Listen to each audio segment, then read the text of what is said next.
King. The cookie told me so. Desserts aren't always right. But they're so sweet. Christian Arcand. What makes you the authority, brah? Christian and King. I know what the goodies. Welcome to the Goody Room. Weekdays noon to 3 on ESPN New Hampshire Radio. Streaming live on ESPNNewHampshireRadio.com. So what? So what? So let's dance. Now, here's Christian Arcand and Tom King.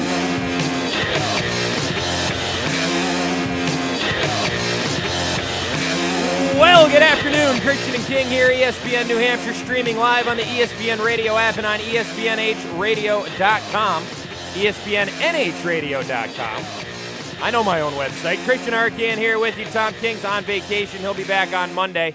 We got a great show for you today. In the meantime, Chad Finn jumping on with us at 2:05. And we will talk with Mr. Finn about the new low the Red Sox hit offensively last night. And we'll talk Red Sox. Don't worry. I have many things to say about the performance we saw from the hometown nine last night at Fenway Park against one of the worst pitchers I think they'll face all year.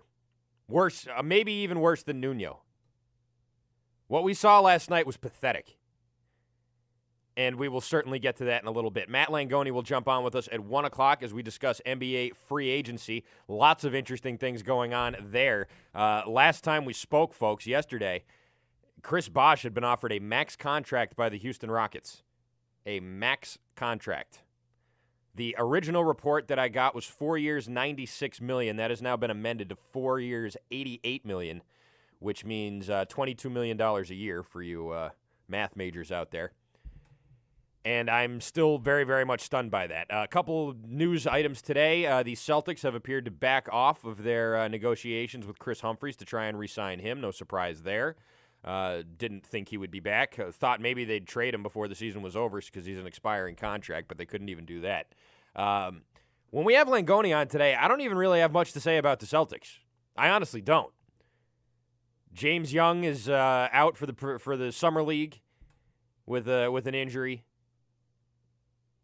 Smart, I don't know. Has he been playing? I think he's been playing in the summer league, but I'm not sure. I haven't been paying attention to these games or these scores because it's the freaking summer league, and who cares?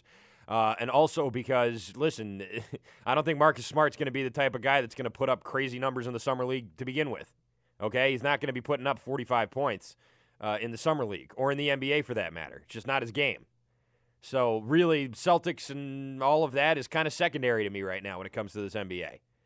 Yeah, sure, if the Celtics do something big, obviously we'll talk about that and we'll get into it. But right now, the bigger story is what's going to happen with LeBron James, what's going to happen with the trio in Miami, what's going to happen with Carmelo Anthony. Lots of different things there. We will discuss all of that with Langoni at 1:05. Langoni, of course, of the Lowell Sun, Chad Finn of the Boston Globe and Boston.com. But let's get to the Red Sox, ladies and gentlemen. Specifically, let's talk David Ortiz because that's what everybody's doing today. David Ortiz, if you'll recall, was, actually, he didn't really have anything to do with this to start off. You'll remember on Saturday, I believe it was. Yes, Saturday, Jake Peavy got lit up by Nelson Cruz, went 3 for 3 off him, including one of the most savage home runs I've ever seen. I mean, that thing bounced off the Volvo sign like a tennis ball getting hit by Roger Federer from, 5 feet away off the side of your garage. Like, that thing was a rocket going out of Fenway Park. And John Lackey, understandably, was frustrated with the fact that he couldn't get Nelson Cruz out. It's totally understandable that a guy would be frustrated. What was not understandable is what John Lackey said. The little temper tantrum that he threw afterwards, after the game, sort of rolling his eyes and saying this about Nelson Cruz. I'm not even going to comment on him. I got nothing to say about him. There's things I would like to say, but I'm not going to. You guys forget pretty conveniently about stuff. Now, yesterday I went over in great detail why that is a ridiculous statement without even going near the David Ortiz thing.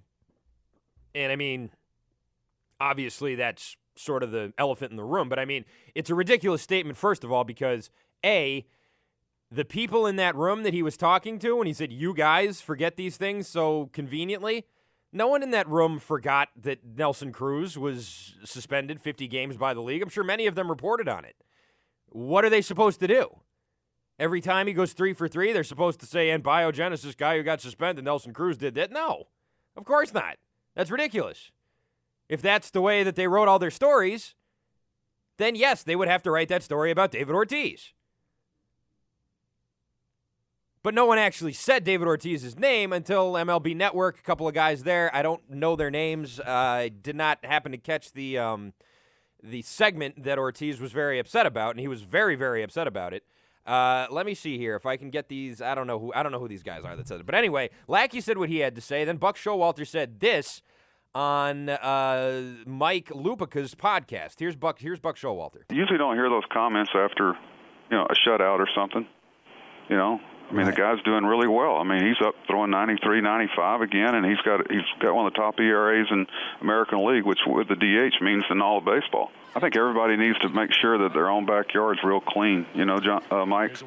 And, whether there's a lot of things that, you could go into and insinuate. I see the work that Nelson puts in every day. And quite frankly, it's one of those things you just be quiet about, and it reflects poorly on the person who said it. Absolutely, Buck Showalter, you're absolutely right. It did reflect poorly on the person who said it. John Lackey looked like a little baby, and it was an unfortunate turn of phrase. Now, this little spat got to, it rose up the ranks of the sports talk medium, which now, including all of the radio stations and TV stations and MLB Network and ESPN and everything else, these things get debated and they get discussed. And it was brought up on MLB Network on a program. I don't know what the name of the program was, nor who the hosts were.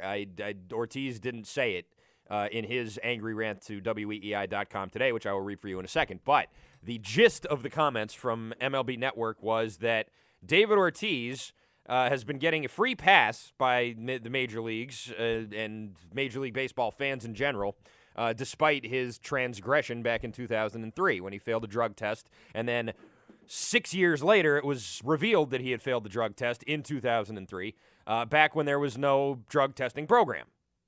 And there was no policy in place outlawing performance-enhancing drugs. So whatever David Ortiz did in 2003, and that's a big part of this that I think people tend to overlook when they talk about Ortiz and steroids and PEDs and all these things, is that David Ortiz in 2003 wasn't actually breaking any rules. Was he being the most honest guy in the world? No, I wouldn't say that, but I don't think he broke any actual letters of the law. And if I'm wrong, please feel free to call in and correct me, but as far as I know, in 2003, there was no policy. Obviously, there were people who were abusing steroids much more than others at that time. I think we all sort of know who those guys were. And steroids was sort of a catch-all thing, and it still is, really. Steroids is sort of this catch-all phrase that people just sort of toss out there when they want to either slander a guy or make a quick point. Or not even slander somebody so much, but just sort of gloss over the idea, okay, this guy cheated. He did steroids. Okay, it's not just steroids. Steroids has become the term, but that's not necessarily what's going on here. David Ortiz, to this day, and no one else outside of the people who compiled that list know what he actually tested positive for, which is another thing to keep in mind here. Am I saying that David Ortiz didn't do steroids? Honestly, I think he probably did. And I don't mean that as a slam. I think lots of guys have done steroids. I think most guys in Major League Baseball have done steroids at one point or another. And the reason why I think that is because when these guys get busted in the biogenesis thing and Mitchell report and all the rest of it, did any of them fail drug tests? No, just Ortiz in 03 because he took the test knowing that it was going to be anonymous, and then they revealed the names 6 years later. Other than that, did Barry Bonds ever fail a drug test? Did Gary Sheffield ever fail a drug test? Did any of these guys ever fail drug tests? No, none of them. Clemens? No, nobody. None of these people failed drug tests. Even Ryan Braun, who failed a drug test, somehow didn't fail the drug test. Okay, so I'm sorry if I'm not at all impressed by the drug testing that MLB has in place right now. And I don't know if it's a problem with the actual tests or what they do or how it works or anything like that. I have no idea. What I think is probably the case, and I'm wrong, I'm just speculating, but what I think is probably the case is there is lots and lots of these places, these pharmacies, these whatever you want to call them, these biogenesis type places all over the country, operating under normal legal operating standards. But what happens is, you know the expression, if you build a better mousetrap, then Mother Nature builds a better mouse? It's kind of like that. You know, whatever the content of the performance-enhancing drugs might be, whatever the chemical makeup may be, they'll find a way to mask it. Manny Ramirez didn't get busted for steroids, by the way. He got busted for taking a female fertility drug. A lot of guys have gotten busted just for the masking agents. It's incredibly difficult for these people to pin down exactly what everyone's using and how they're using it and what they're doing and how it's made and how it's masked and all the rest of that. They just go with what they can. They do the best they can. Chemically and scientifically, I think Major League Baseball is in way over their head. And they kind of got lucky with biogenesis because, as it turned out, all of these guys had these long paper trails, but they still couldn't technically prove that they used. All they could prove was that they purchased. And that was enough for some of these guys who said, okay, you got me. I'll take the suspension. Just don't dig any further into this. And MLB sort of bluffed at him and said, oh, we'll dig more into it. But they don't know. They can't dig any more into it. How can they prove that it was actually administered? Unless they got the guy on camera taking an injection into his haunches. Probably a better way to say that. But, I mean, that's really the best. That's the best evidence they could have. The only evidence they could have. You know, you could have these doctors writing down on these lists, yeah, I shot up Jose Canseco on this day and this day and this day. Well, do you believe this guy? Most of these people aren't even licensed doctors. So, sorry if I'm not going to go, believing every leader of Balco and every gym rat steroid dealer who comes around saying that they shot up some Major League Baseball player. It's too muddled right now. It's very, very difficult to understand all of this. But basically, when it comes down to David Ortiz and his steroids and whether he used them or not and what he tested positive for and all the rest of that, at this point, I mean, what's John Lackey doing? Why would John Lackey even bring it up? David Ortiz says, hey, why are you bringing my name up, MLB.com? Well, the reason why the MLB Network is bringing up your name, David, if you're going to force someone to explain it to you, is because your teammate, John Lackey, decided to pop off about Nelson Cruz, who was suspended last season. And when you go after a steroid guy on another team, that team's probably going to go after the steroid guy on your team. And unfortunately, David, that is you. Okay? Is it fair? Not my decision, all right? It's not up to me to say what's fair and what isn't. I certainly don't care one way or another about the fairness of all of this. David Ortiz is a very wealthy man, and he makes lots and lots of money to hit a baseball. Fairness, I think, is on some whole other plane of existence from where I would see it as opposed to maybe where he would, and lots of other people would. Majority of the people listening probably have a different idea of fairness than maybe what David Ortiz has, which isn't his fault, obviously. I mean, you make that much money, he earned it. It's not like he didn't. You can think what you want. But that's the deal, man. I mean, that's the way it goes. Instead of snapping on some guys on the MLB Network who were saying you got a free pass for your steroid use, which I first of all don't agree with, but that's besides the point. Instead of snapping on them, why don't you just say, hey, I don't have any comment on what those guys on the MLB Network said, and then you go and talk to John Lackey and say, hey, John, shut the bleep up next time some guy goes 3 for 3 off you, okay? No talking about steroids. No discussing performance-enhancing drugs. None of that, all right? Because I don't have a great history with that. And maybe it's not fair, maybe it isn't, but we know the way this looks. And if you're going to go out there popping off like that, people are going to give it back to me. Because that's what's going to happen, Dave. I hate to say it. You keep getting, your pitchers keep talking about steroid guys on the other team. They're going to talk about the steroid guy on your team, and it's you. For better or for worse. So instead of snapping off on the media for actually discussing something that your teammate started, and he did start it, keep it in-house. Listen, it's bad times in Boston right now. Yawkey Way is a sad, sad place. They got shut out by one of the biggest scrubs I've ever seen take the mound at Fenway Park last night. 1 hit through 6 1/3 innings. No runs. Buchholz actually had a decent start. Didn't matter. 0 runs against the Chicago White Sox and a pitcher not named Chris Sale. Pathetic. Gordon Needs, actually, who's going to be on the show tomorrow, broke down exactly how pathetic this offense is and how pathetic it's been lately.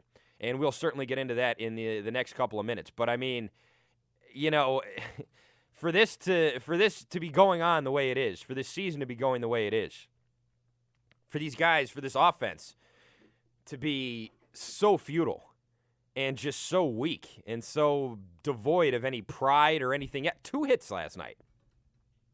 A.J. Przinsky and Jackie Bradley Jr. got the only 2 hits of the game. David Ortiz 0 for 3 with a walk. He grounded out 3 times. Ran to first. I think he took a total in those 3 groundouts of 4 steps towards first base. And I'm not one of those guys who gets on David Ortiz for dogging it to first base when he hits a slow roller into the shift.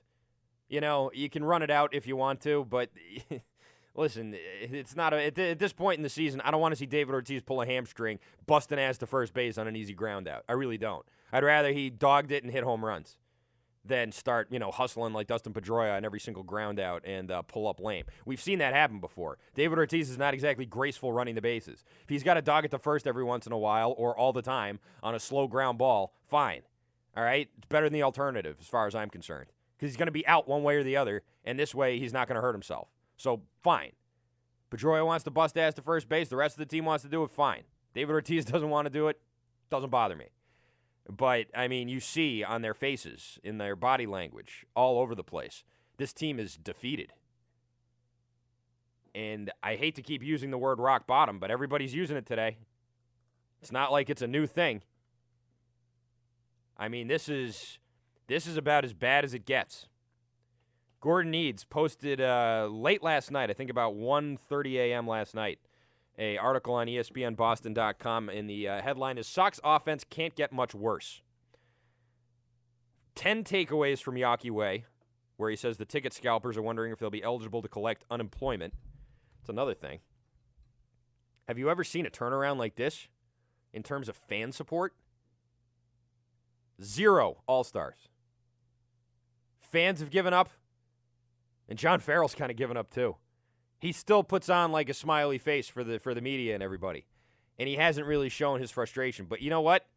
That All-Star ballot, that was all I needed to see. That's all I needed to see to know where John Farrell's head's at right now, even if he's not going to say it to the media, because he's a very good BSer, no question about it. John Farrell is an A-plus BSer. And I like that about him sometimes. Sometimes I think it's annoying, but for the most part, I like it about him. But right now, you can sort of tell that that's covering some pretty dark thoughts about this team. And there really should be. John Lester deserves to be an All-Star. Koji Uehara deserves to be an All-Star. The rest of them, not one of them deserve to be an All-Star. And generally, that's not enough to get Red Sox Nation to back down from voting their favorite guy in, Dustin Pedroia, David Ortiz, whoever it is. But this year it was. I wonder why that is. I think part of it has to do with the World Series hangover and the expectations for this year. In 2012, people were a little unsure of what was going to happen. 2011 was different. 2011, people expected great things, and the team just completely fell apart at the end. This isn't like that, because that team started off strong. 2012, they actually started off better than this. This time last year, in 2012, the Red Sox were 1 game over 500 in the Bobby Valentine era. And that's a true story. They were 45 and 44. And right now, they are not. Right now, they are 10 games under 500. 11 games under 500. 39 and 50. 89 games. Let me repeat that. At this point in 2012, under Bobby Valentine, they were 45 and 44. This year, 1 year removed from a World Series championship, same point in the season, they are 39 and 50. 39 and 50. Tonight, Brandon Workman going. He'll be opposed by John Danks of the Chicago White Sox. Workman got lit up in his last start. Chris Sale pitching on Wednesday. Put that one in the loss column, I'd imagine. Even if Ruby De La Rosa gets the start, although it's not been confirmed yet, everybody thinks he will. And then John Lester will close out the series on Thursday against Jose Quintana. And then the Red Sox head out to Houston for a 3-game set with the Astros that will conclude on Sunday. Looking at this month of games, we've got the Cubs, the Orioles, the White Sox, and the Astros taking you into the All-Star break. They have played 6 games so far this month, and they are 1-5. I'd say they're probably in the next, they got 6 more games till the All-Star break. I think they'll probably take one of those games in Houston. I wouldn't be surprised if they got swept by the White Sox, to be honest with you. I mean, if you can't get a single freaking hit off Scott Carroll, then John Danks is going to make you look really bad, and Chris Sale might throw a perfect game. Seriously. That's how bad this offense is. There is nothing good about them. And, in fact, I'll tell you exactly how bad it's been with a little help from Gordon Eads when we come back here. The top 10 takeaways from this Red Sox offense, as according to Mr. Eads, it cannot get much worse. We'll break down exactly how bad this team is when we come back. It's Christian and King. Keep it right here. Quiznos Subs in Nashua is now home to the new Southern Barbecue pulled pork subs. Slow-roasted pulled pork, mozzarella and cheddar cheese, pickles, mustard, and Quiznos signature barbecue sauce served on your choice of artisan breads. Try the spicy pulled pork sub as well. Quiznos will also cater your graduation party or office meeting, or you can head down and park in their own parking lot, which is key at lunchtime. Quiznos Subs, located at 290 Main Street in Nashua. Quiznos. Toasty. Hey folks, Tom Rowe here for the good people at Infinity of Nashua. Right now at Infinity of Nashua, they're home to one of the most unique automobiles on the planet. The 2014 Q50 all-wheel drive hybrid gets an astounding 30 miles per gallon with a powerful 360 horsepower engine that gives you the performance you demand from a luxury vehicle. The 2014 Q50 all-wheel drive hybrid is priced, get this, below $50,000. Other comparable luxury vehicles can cost you twice as much. All Infinity vehicles are backed by a 4-year, 60,000-mile warranty and a powertrain warranty for 6 years at 70,000 miles. At Infinity of Nashua, they know your time is valuable, and when it comes time to service your vehicle, Infinity of Nashua has a fleet of loaner cars for you to use, so you're not waiting around for your car to be serviced. And the service department hand washes and vacuums your vehicle after every visit. Infinity of Nashua is located on 105 DW Highway in Nashua and can also be found online at infinityofnashua.com. Once more, Infinity of Nashua is located on 105 DW Highway in Nashua and can also be found online at infinityofnashua.com. Is a sports injury keeping you out of your favorite class or your student athlete on the sideline? If so, come to New Hampshire Orthopedic Center, where we keep bodies in motion. Our sports medicine team's board-certified fellowship-trained physicians can tackle any injury keeping you away from the activities you love. Trust the team the Manchester Monarchs trust. Doctors Bouvier, Gumas, Killy, Marino, Sohikian, and Velas have the expertise and experience you can depend on. Our physicians know how motivated you are to get back in action. They chose sports medicine because they love getting athletes back into their favorite activities. With 6 area locations, you don't have to leave your community to get the best care. NHOC is conveniently located throughout southern New Hampshire, with offices in Nashua, Manchester, Londonderry, Amherst, and Salem. New Hampshire Orthopedic Center. We keep bodies in motion. To learn more, visit NHOC.com. Again, that's NHOC.com. Wendy's presents Red in The Sing-Along. Hey, got us some lunch. I love Wendy's pretzel buns so much. I could sing. I'm the one who wants to be with you. Me too. Pretzel bun, I know you feel it too. Hey, ladies. Waited all this time, my hunger grew. Everybody, just to take a pretzel bun. Wendy's pretzel bun is back to be with you, paired with tender chicken or hot and juicy beef. Now that's better. Available for a limited time. If you're a homeowner who's faithfully made your mortgage payments, you deserve thanks for doing the right thing. And I'd like to tell you about a powerful financial tool that rewards your commitment. Hi, I'm Jay Farner, president of Quicken Loans. And the tool that I'm talking about is the Home Affordable Refinance Program, or HARP. HARP is designed to help you lower your mortgage payments. It's for homeowners who are current on their mortgage payments, but due to the housing market may have little or no equity left in their home. And even if you were unable to get a HARP loan in the past, new guidelines mean that now you may be eligible. More than 2.5 million homeowners have already taken advantage of HARP and are saving an average of $250 a month. If you're one of the millions yet to take advantage, call us today at 800-QUICKEN.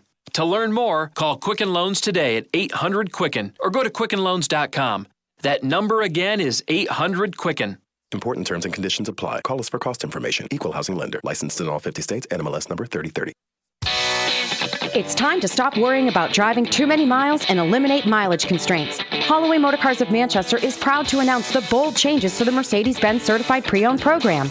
Introducing unlimited confidence from Mercedes-Benz. What does that mean? Now all Mercedes-Benz Certified Pre-Owned come with unlimited mileage warranty. Yes, unlimited miles. There's more. 2.99% financing, 2 payment credits, and limited time offer for free prepaid maintenance when you finance a 2010, 11, or 12 certified C, E, M, and GL class from Holloway Motor Cars of Manchester. Yes, 2.99%, 2 payment credits and prepaid maintenance, and unlimited mileage warranty. What are you waiting for? The time to buy your certified pre-owned Mercedes-Benz is now. These offers are time sensitive, so don't miss out. Visit us in person or online at benzcars.com. That's benzcars.com. Offer valid to qualified buyers through Mercedes-Benz Financial. 2 payment credits and prepaid maintenance valid in specified models only. See dealer for details. Restrictions may apply. benzcars.com.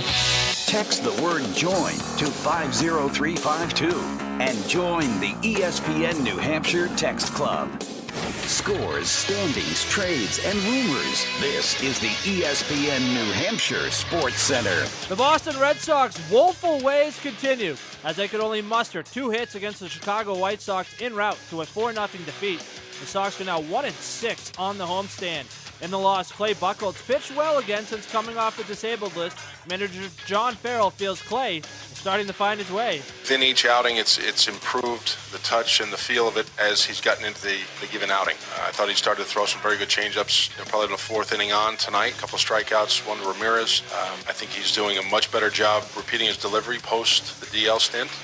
The Red Sox and White Sox continue their 4-game set tonight. First pitch at 7:10 with pregame at 6:25 right here on ESPN New Hampshire. The New Hampshire Fisher Cats continue to stay red hot as they won their 5th in a row yesterday and their 11th in 12 games as they beat the New Britain Rockcats 2-0 in the first of a doubleheader. The second game was suspended due to rain and will be completed tonight before the regularly scheduled game with the New Britain Rockcats. First pitch, 6:05. After a day off yesterday, the Nashua Silver Knights return to action. They hit the road and take on the Torrington Titans. I'm Rich Flair, and the Sports Center was brought to you by CSA Graphics. For all your ESPN New Hampshire apparel, just visit ESPNNHradio.com.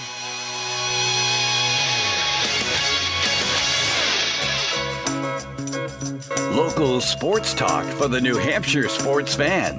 This is ESPN New Hampshire. Christian and King.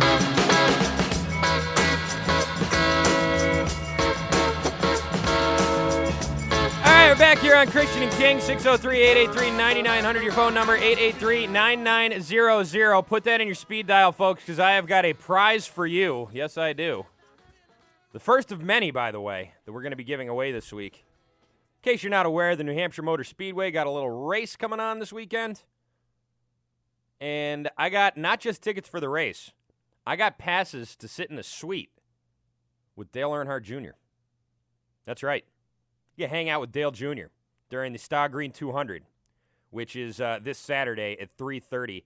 Main Suite. I got 2 passes right here, and I'll give them away right before we go to the next commercial. So get ready at 603-883-9900. If you want to head down to Loudon this Saturday and hang out with Dale Jr., watch the race, we got you right here at ESPN New Hampshire, and we'll have you all week long. So if you don't win today, just try again tomorrow and just keep trying until Friday, and then obviously we can't do it anymore because the race is on Saturday, and that's just the way time works.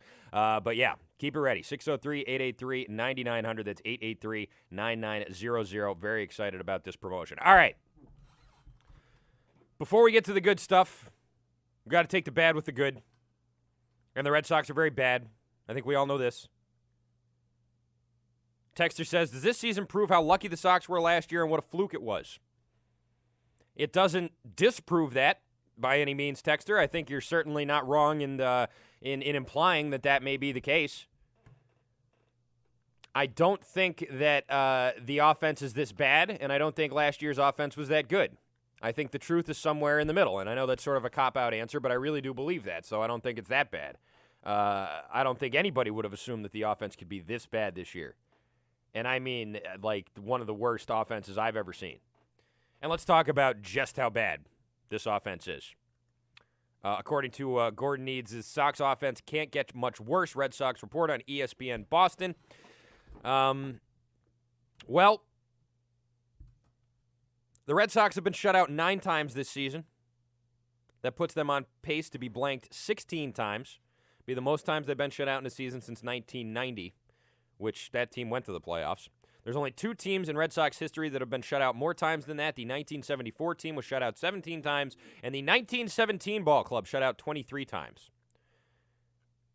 David Ortiz, in each of his 3 at-bats, his first 3 at-bats grounded out, and as I told you before, did not really make it too close down to first base, down the line there. The Red Sox gave the White Sox outfielders basically a night off. 27 outs in a baseball game. 23 came either via strikeout, 5, or ground ball, 18. Right fielder Diane Viciedo did not have a putout all night. Center fielder Adam Eaton had 1.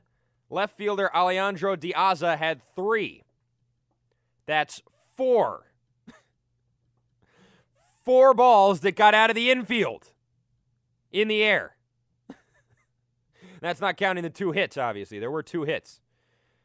Jackie Bradley Jr. got a hit and A.J. Brzezinski got a hit. Couple of singles. Good singles hitting team, these Red Sox. After the game, Clay Buchholz said he's done talking about the offense. He said it's not like they're out there not trying. It's just not working. I haven't heard Clay Buchholz say much about the offense. Maybe I haven't been listening, but I haven't really heard him go off about the offense or anything. I haven't heard him say anything controversial, I guess is what I mean. He certainly may have said things, trying to encourage them and that sort. I've never heard him crap on the offense, so I'm not sure what that means there. He did give up 2 home runs last night, a solo home run by Adam Dunn, and Viciedo, who hit a 3-run home run. Both of those balls went very, very far. This was an interesting piece. Gordon Needs' column. Is that Xander Bogaerts, a half hour after the game, wandering around Yawkey Way, just bopping around, wearing a backpack, hanging out with his friend, and no one bothered him. No one recognized him, and if they did recognize him, they left him alone. No one rushing up trying to get an autograph. No one trying to take pictures. I wasn't there, obviously, but I believe Gordon Needs. Nothing. And maybe the reason that's happening is because he's 11 for his last 103. That's since June 4th. Bogaerts did meet with John Farrell after the game, but Farrell made it clear before the game that there was not going to be any demotion for Xander Bogaerts. He says the one thing we have to do is be consistent with him, and he feels and senses the positive view. This is a long-term player for us. We're not going to abandon someone because there are some growing pains along the way. Okay, it's fair. I think these are going almost beyond growing pains, though. These are just pains. It's just pain. Awful, awful pain. 0 for 3 yesterday, Xander Bogaerts, by the way. Jackie Bradley Jr., one of the few bright spots in this team right now in his last 9 games. Bradley Jr., 10 for 30 with 3 doubles. His average has climbed from 205 to 220 in the last couple of weeks, which is nice. And Will Middlebrooks singled in a run Monday night in Pawtucket. Should be positioning himself ready to come back soon. Shane Victorino restarts his rehab, I guess, for the 4th time now in Lowell on Wednesday. And Ruby De La Rosa is supposed to be starting on Wednesday, but they haven't made it official yet. And if he gets called back up, that probably means Mookie Betts is getting sent back down. Basically, what we're looking at here is some almost unprecedented weakness from this offense. And it's not even so much that they're all slumping. I mean, we've sort of seen what the problem is with this team. It's not like this is all just sneaking up on us right now here on July 8th. I mean, we knew back in May that this team was not great offensively. But I guess we just didn't realize how bad it could get. And as each game goes by and as each crappy pitcher comes and shuts these guys out, and David Ortiz snaps at a reporter, or Clay Buchholz says, I don't want to talk about the offense anymore, and all of these things sort of pile on top of each other, you just really get the sense that, I hate to say this, but John Farrell may have lost this group. Farrell has a very sort of whistling past the graveyard approach to this team right now. talking about Xander Bogaerts and how, we want to make sure that he knows that we think good things about him. Or whatever he said. Let me get that exact quote again. The one thing we have to do is be consistent, and he feels and senses the positive view of him. Well, why do you have to have a positive view of a guy who's 11 for his last 103? I mean, that's really bad. It's good to be encouraging. It's good to, pick a guy up when he's slumping and all of these things, but, that's not all of it. I don't like coddling people. I don't like people who are who are not performing, who are not doing what they're paid to do, who are almost epically bad at what they're doing, which is what Xander Bogaerts is right now. I don't think he's going to be like this forever, but right now he is epically bad at the plate. I mean, it's sad watching his at-bats now. You wonder if it's even the same guy. It's sad to see that when a guy just loses it. And I'm not saying he's lost it forever, but I mean, he's lost it right now. He's completely lost at the plate. 100%. He looks like a kid who the bat's too heavy for him, and he's just swinging and closing his eyes. But, I mean, yes, you don't want him to be stuck in this forever, and sometimes it's good to be encouraging, but man, I just get the feeling that there's no real consequence for this sort of thing. Yeah, you get dropped in the lineup. Well, so what? They've got too much invested in Xander Bogaerts being the guy of the future for this team. They can't give up. And the problem is when they can't give up, Red Sox fans can't give up either. We're all sort of held hostage and forced to pray that Xander Bogaerts breaks out of this. And believe me, I want nothing more than to see Xander Bogaerts break out of whatever this awful thing is that he's going through right now. But sometimes when there's smoke, there's fire. And while it's good for a guy to learn how to go through slumps, sometimes they don't come out of the slumps. Sometimes that's it. Just a wrap. Ask Daniel Bard. Waiting any day for Daniel Bard to come out of that slump. Never happened. I'm just putting this out there. It's just a cautionary tale, that's all. But right now, I mean, this is bad. This Red Sox team is bad. The product on the field is bad. Even when they try and give you something exciting, even when they try and come back against Baltimore in that night game, go to 12 innings, they'll still blow it. It's a bad product we're seeing right now. People come to the game, they want to see hits, they want to see Big Papi, they want to see, home runs. You're not getting any of that. You're getting nothing. You're getting ground outs to second. You're getting 1, 2, 3 innings. You're getting pretty good pitching performances, in fairness, from a lot of your starters. But, man, when the Red Sox come up to bat, it is a sad, sad scene on Yawkey Way. Or anywhere else they happen to be stepping up to a plate. Whether it be Houston or Baltimore or New York or wherever it is.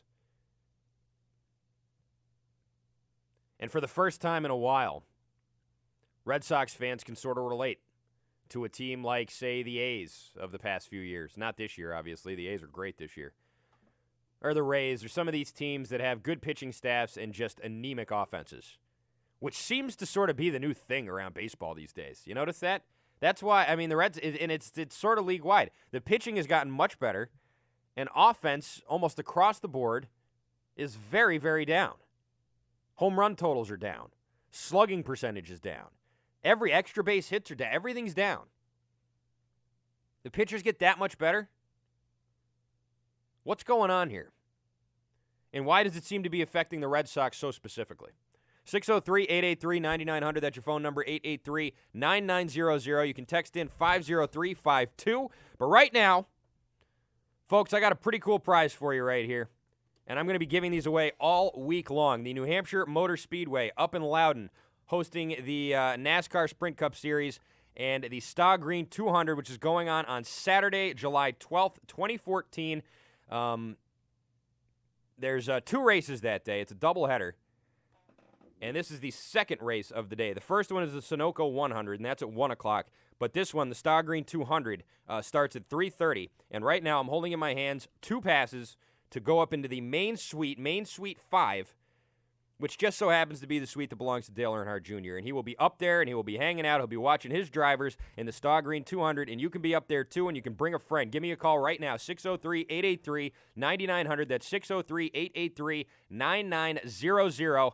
And let's go with caller number 5. It's Suite 5, so caller number 5 at 603-883-9900 gets to go check out the Star Green 200 on Saturday up in Loudon, and you get to hang out with Dale Earnhardt Jr. in his suite. We got your tickets right here. Give me a call, 603-883-9900, and be caller number 5. It's Christian and King. We'll be right back. With NFL Network Now, the Westwood One Radio Network. A federal judge is giving preliminary approval to a landmark concussion lawsuit settlement for thousands of former NFL players. The league agreed to remove a cap on potential benefits for players who would qualify for compensation. Just quarterback Geno Smith held a camp for kids over the weekend, but did find time to talk to the media. He was asked about his relationship with veteran Michael Vick. He's a veteran. He's got a ton of experience. He's very, very wise, very mature, and he supports me. I support him. Cowboys quarterback Tony Romo tells the Dallas Morning News that he's, quote, miles ahead of last year in his rehab from back surgery. Romo says he did some limited work in the offseason program that helped out. He should be ready for the opener.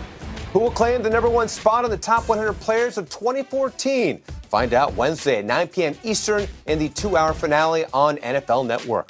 This has been NFL Network Now, the Westwood One Radio Network. Purolator oil filters were invented in the USA, so when you change your oil with Purolator, it's as American as cowboys. Actually, it's more American than cowboys. Cowboys originated in Spain, so they sat around the campfire eating paella, not beans out of a can. Sounds kinda nice, but still not invented in America. Purolator oil filters were invented in America 90 years ago, and we've been trusted by professionals and do-it-yourselfers ever since. Purolator, keep it pure. Available at Advance Auto Parts, Pep Boys, Meijer, Kmart, and other retailers.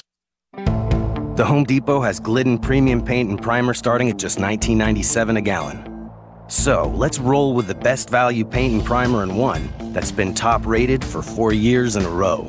Then break out some stunning color without breaking the bank. Let's do this with Glidden Premium Paint and Primer starting at just $19.97 a gallon. More saving, more doing. That's the power of the Home Depot. Rated by an independent consumer study, Continental US only. See store for details. Hey, Lynn, how are you? Great. It's been a while. You look good. Thanks. Hey, can you tell? I knocked off a few pounds recently. Yeah, I mean, you really look good. Well, I can't take all the credit. I owe it to Dr. Waldman and his cool sculpting. Who? Dr. Waldman. He's right on Riverside Street in Nashua. I'm telling you, I never had a hard time with my appearance. I work out, I eat healthy, but I just couldn't get rid of these love handles until I had cool sculpting at Dr. Waldman's. Oh, yeah. I've heard of Dr. Waldman and the new cool sculpting. The entire staff there's great. They'll sit down with you and consult on exactly what you're looking for. Yeah, they made my cool sculpting experience comfortable and safe. No incisions, no downtime. Plus, I was back at the gym the same night. And I must say, I like what I see. Well, then I'll see you for dinner. Absolutely. Waldman Plastic Surgery and Dermatology on Riverside Street in Nashua. Make sure to mention this ESPN New Hampshire ad to get a free cool sculpting consultation with Dr. Waldman. Call 603-577-5559 or visit them online at waldmanplasticsurgeryanddermatology.com. That's waldmanplasticsurgeryanddermatology.com. Green light. Hey girl, school zone. I'm getting hungry. Car changing lanes. You want to meet me for pizza? Stop sign. Intersection clear. Yeah, street. Pizza sounds good. Ballin Street? Girlin Street! It's hard to concentrate on two things at once, like texting and driving. Stop the text, stop the wrecks. How will you stop texting and driving? Tell us at stoptextstoprex.org. Brought to you by the National Highway Traffic Safety Administration and the Ad Council. We're sick of hearing these guys talk so much, so give them a call at 603-883-9900. Scores, standings, trades, and rumors. This is the ESPN New Hampshire Sports Center. The New Hampshire Fisher Cats continue to stay red hot as they won their 5th in a row last night against the New Britain Rockcats 2-0. It was their 11th win in 12 games. The Fisher Cats will make up a game which was suspended due to weather last night and then play the originally scheduled game at 7:05 at home tonight. The Nashua Silver Knights were off last night. They'll hit the road to Torrington to take on the Titans. First pitch, 6:05. Make sure to tune in to all Nashua Silver Knight home games all season long on our sister station, WSMN 1590. The Boston Red Sox woeful ways continue as they could only muster 2 hits against the Chicago White Sox en route to a 4-0 defeat. Manager John Farrell talked about his team's offensive struggles. I walk in every night thinking we're going to put up an outing where we're going to be in a ball game where we've got the ability to execute, to create opportunities. That wasn't the case tonight. The Sox are now 1-6 on the homestand. The Red Sox and White Sox continue the 4-game set tonight with first pitch at 7:10. Pregame at 6:25 right here on ESPN New Hampshire. Make sure you tune in all week long for chances to win tickets to the NASCAR Sprint Series race up at Loudon. I'm Rich Flair, and the Sports Center was brought to you by Bud Light. Bud Light, the sure sign of a good time.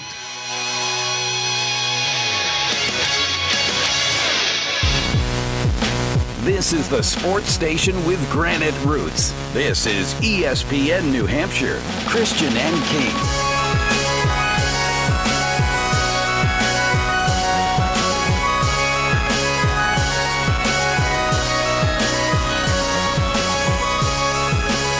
Congratulations to Jamie in the car.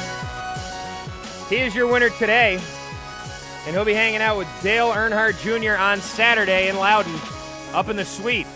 If you missed out on the contest, and there was one guy who called, I think he was caller 1, 2, 3, and 4, and then Jamie snuck in and he was calling number 5. So apologies to caller 1, 2, 3, and 4. I got to do this diplomatically. I answer the calls as they come in. I don't play favorites. I don't do any of those things. I do the calls in the order that they were received. Just like when you call to get your computer fixed. We will take your call in the order it was received. That's exactly how I do it. So I'm sorry if it missed you. But keep in mind, we will be doing a giveaway like this every day for the rest of the week.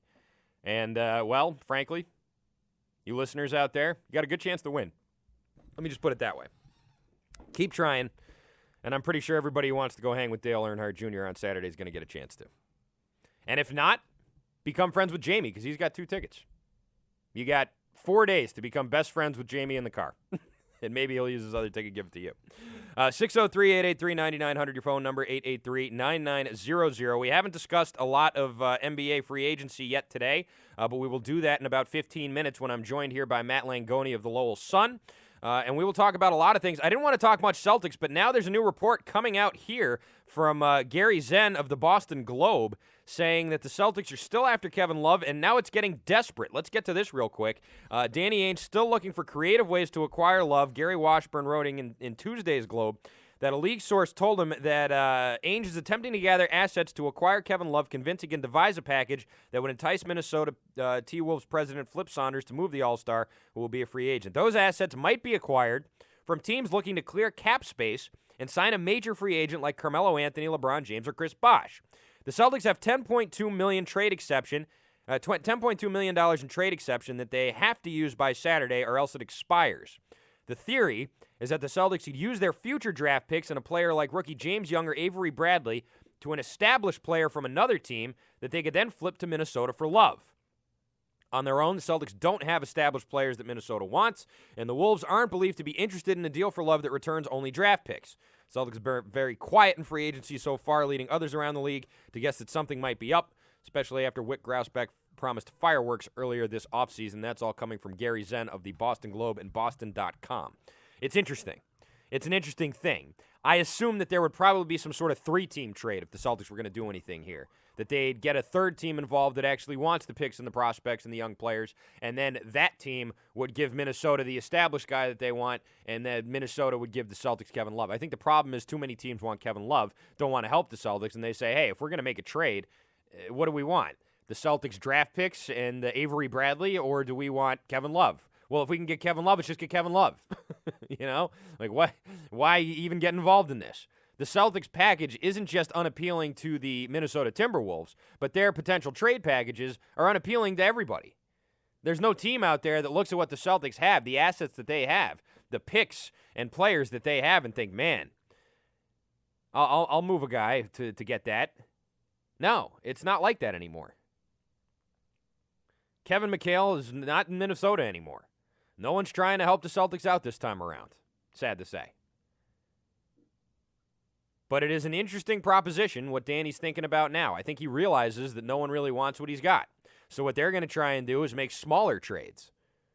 Trade some of those picks and some of the guys on the team for maybe a player or two that if you add them together and then show that to Flip Saunders, all of a sudden he's not hanging up on you before you can even get the rest of the word draft pick out.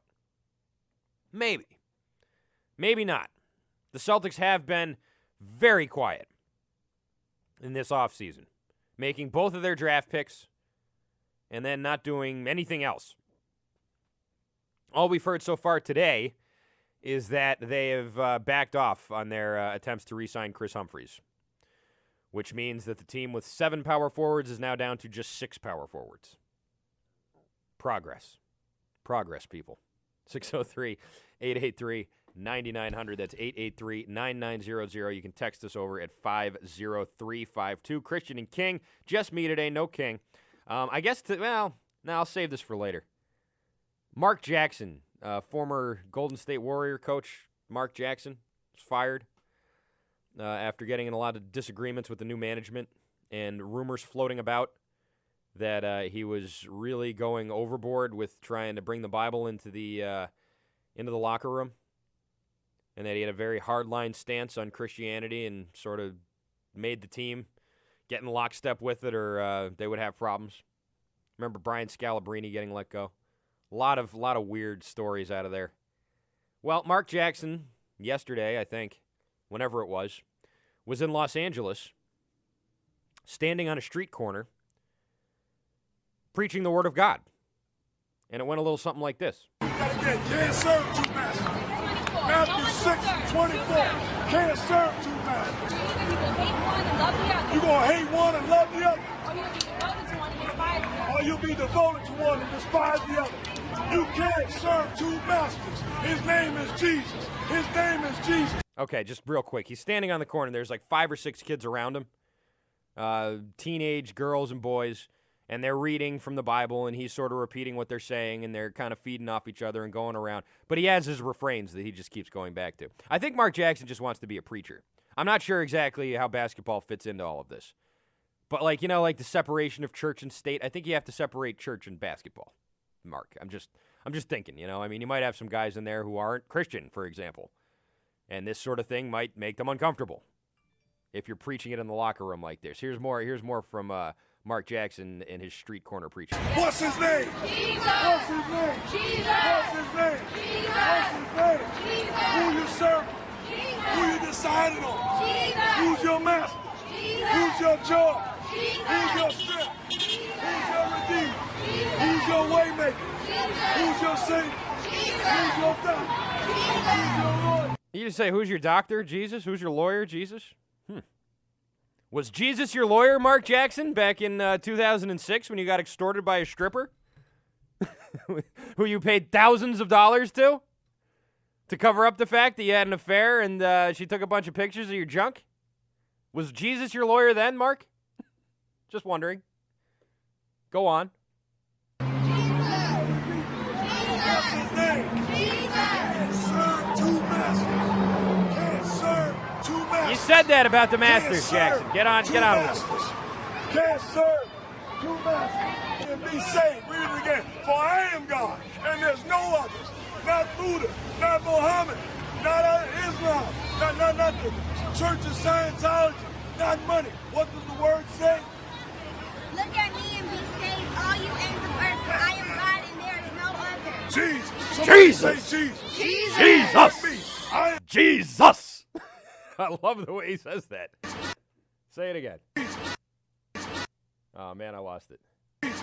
Anyways, it's great the way he says Jesus. Jesus. He says Jesus like how my dad would say it when he was really mad at me and my brother. Jesus.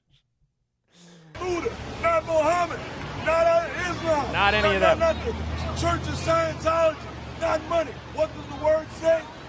Buddha. It says Jesus, basically, is what Mark Jackson is trying to say. Listen, I have religious people in my family. I have relatives who are men of the cloth. I have no problem with people who are outwardly religious. I do have a problem with people standing on the street corner screaming in people's faces that their God isn't really God and that my God is right. And it just, I mean, come on.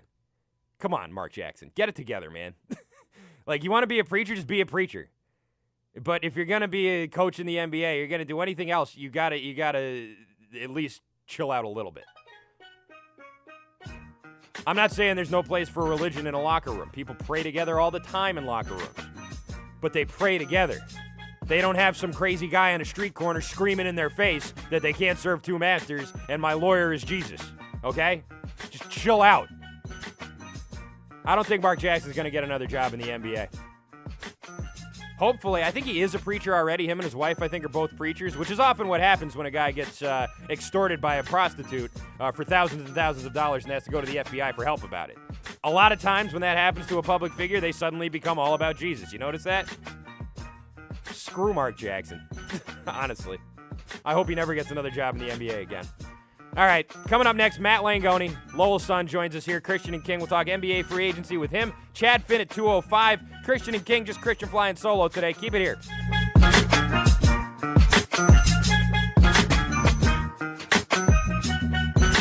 CSA Graphics offers the best screen printing, embroidery, and promotional items in the area. Everything is done in-house, which allows CSA to make just one or thousands of items. Whether it's t-shirts, sweatshirts, hats, or uniforms, CSA will increase your brand awareness and get the word out about your company. CSA Graphics considers customer service their top priority. Gary and his staff work directly with you to create your printed version in the most efficient and affordable manner possible. Call CSA Graphics at 978-577-6427 or visit csagfx.com.